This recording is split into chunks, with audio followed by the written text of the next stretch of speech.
Okay, this is John from Clock Repairs Merseyside, just another short video. I thought I'd do a little video on clock stands, clock movement stands. Right, we have we have about 3 types here.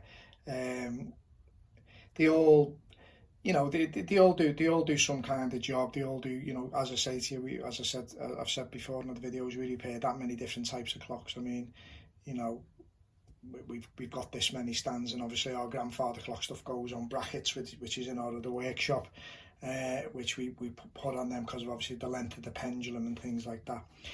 Anyway, the first stand that gets used quite a lot is this metal type of stand here. I'm just going to take it back so you can see it in all its glory.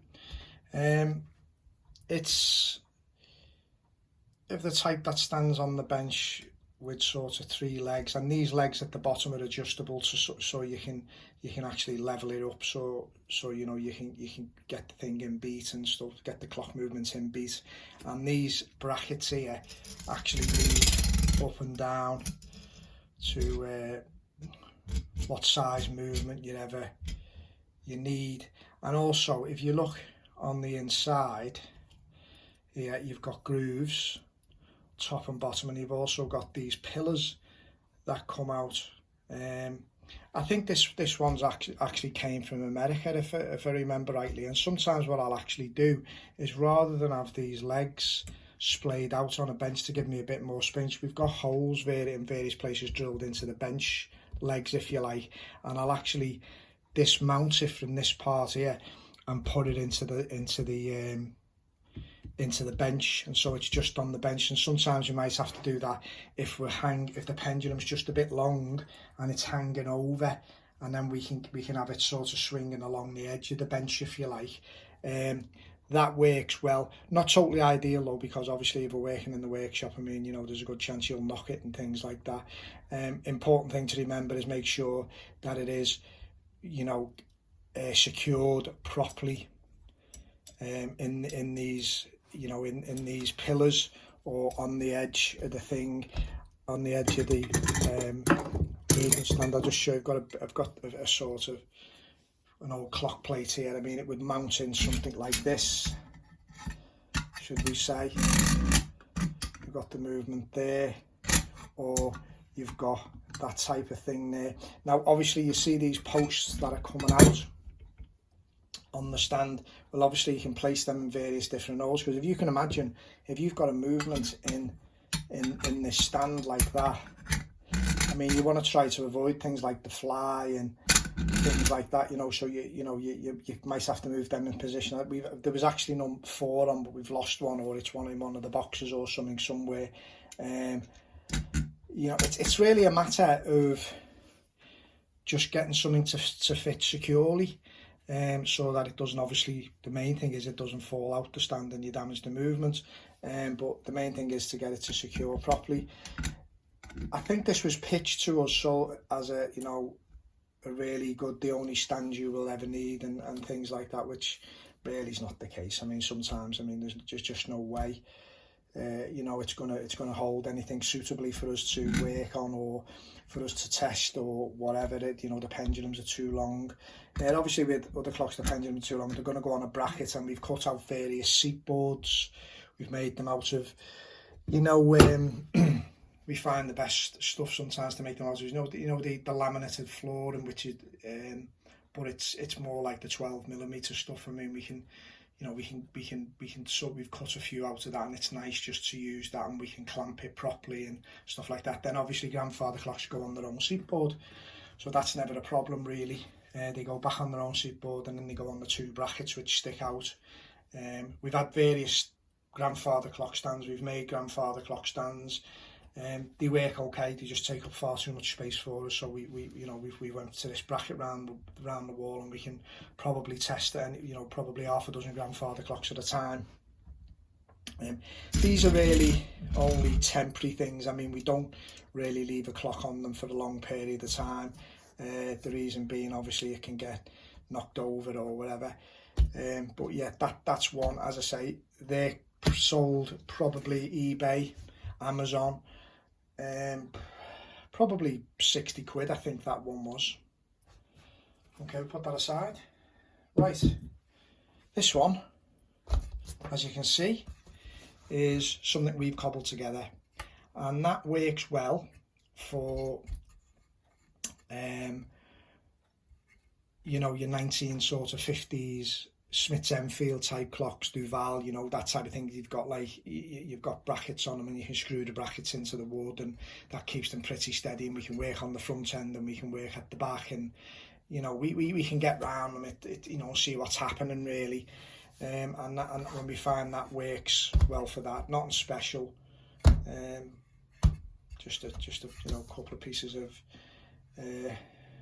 inch by inch timber, or you know, whatever it is, just really being cobbled together from that. I mean, that's the thing about things like stands and that. I mean, I've seen all kinds of ways of doing it. I mean, my uncle, for instance, he's got like old clock cases, and he's took the timber off the outer edge, and so it's just a similar idea to this, except it's just a clock, and the beauty of the way that's doing it is he's got the gongs in it then, if you know what I'm saying, so he can fit it in, and then he can, you know, he's got the gong and everything, and you know, so he can work and see the clock working as it really should be, which is a good thing. I've just not had any. Most of the stuff we get in here, I mean, I've thrown a lot of stuff away, I've got to be honest, but you know, we've pretty much repaired, so and even do a lot of restoration on the cases, so we don't get any stuff over. So yeah, so that's that type of thing out the way. The next one is this type of stand. Let's get it in focus here for you.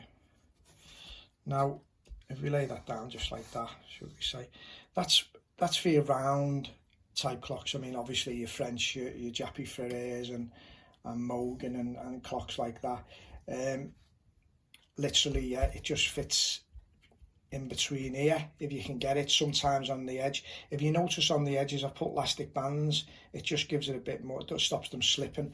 And at the back here, I've put an elastic band over, and that helps keep this clamp down. I've mounted a couple of screws in the bottom here.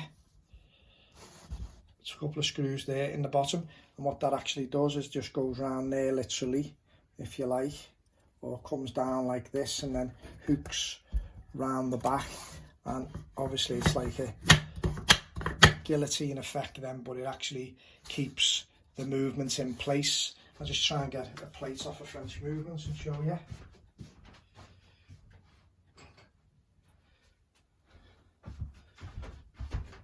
Okay, so here's a plate off of French movements. Yeah, it's just ready to go get cleaned and then go back together at some point. But that would fit in, should we say, maybe like that. So it would be that type of thing. It would fit in like that on the movement. Now, my opinion is that I think it's always nice if you can. So say for instance you've done everything you can and you know it's pretty much working, and you just want to give it a bit of, leave it on test for a little bit. I mean, it's nice to be able to put your dial on with your glass and everything, and it mounts much better in there, and it fits well. And you've got the just the right length for your pendulum. I mean, these are on eBay. I think they're about 30 quid, I think, maybe 30 quid. Obviously the one before that was for free. Just some bits of wood we had about. So yeah, I think that's a good thing. And again, I mean, as life's went on, as you can see, we've modified them, cut bits of shapes out for to fit something. I mean, we'll just go, we'll do everything. Now the other thing we do as well with that is we'll just give us a minute, I'll show you.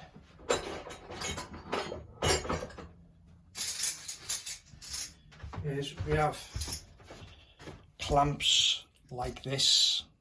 So what we'll actually do is we'd actually probably put it on the bench like that, and then we'd clamp it, and that just gives it, you know, it makes things a bit safer. You know, because obviously there's nothing going to be worse than your clock movements falling off one of these stands, and then, you know, you're left with a whole new problem of the movement.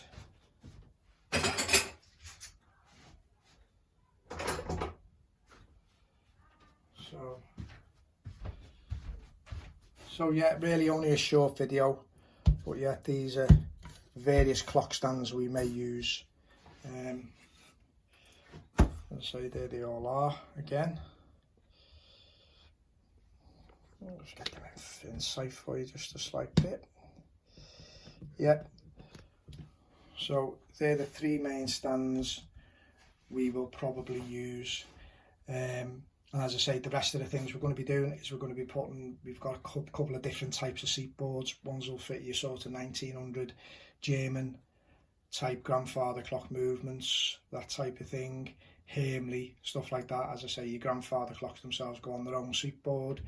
And we always clamp them. We have loads of different G clamps, and we just clamp them at the back, obviously using, you know, on the movement itself, you know, maybe putting a piece of paper, you know, a piece of cushion, or not a cushion, you know, something just to protect the seat board. I mean, I know, you know, some of the seat boards have been around the block quite a lot, but we just try to keep everything as it came to us. We don't particularly want to add anything to it, any marks to it, but, you know, if you can always pay attention. I mean, obviously, you know, with certain things, when you've finished your work on the clock, you know, putting it back together, I mean, maybe put some gloves on or some finger stalls or whatever, depending on what you're working on. I know it's not always practical. I mean, what we find with finger stalls and gloves and things, sometimes if you're messing with a clock that's particularly dirty at the very beginning, it all goes over the gloves and it ends up everywhere. You know, so you're better wiping it off, and, you know, and it doesn't matter in the early stages because you're taking it to pieces to clean it anyway. So, you know, it's really on the last run. Now, that's them three stands. Now, I'm not going to do it just yet, but when I get a bit of a chance,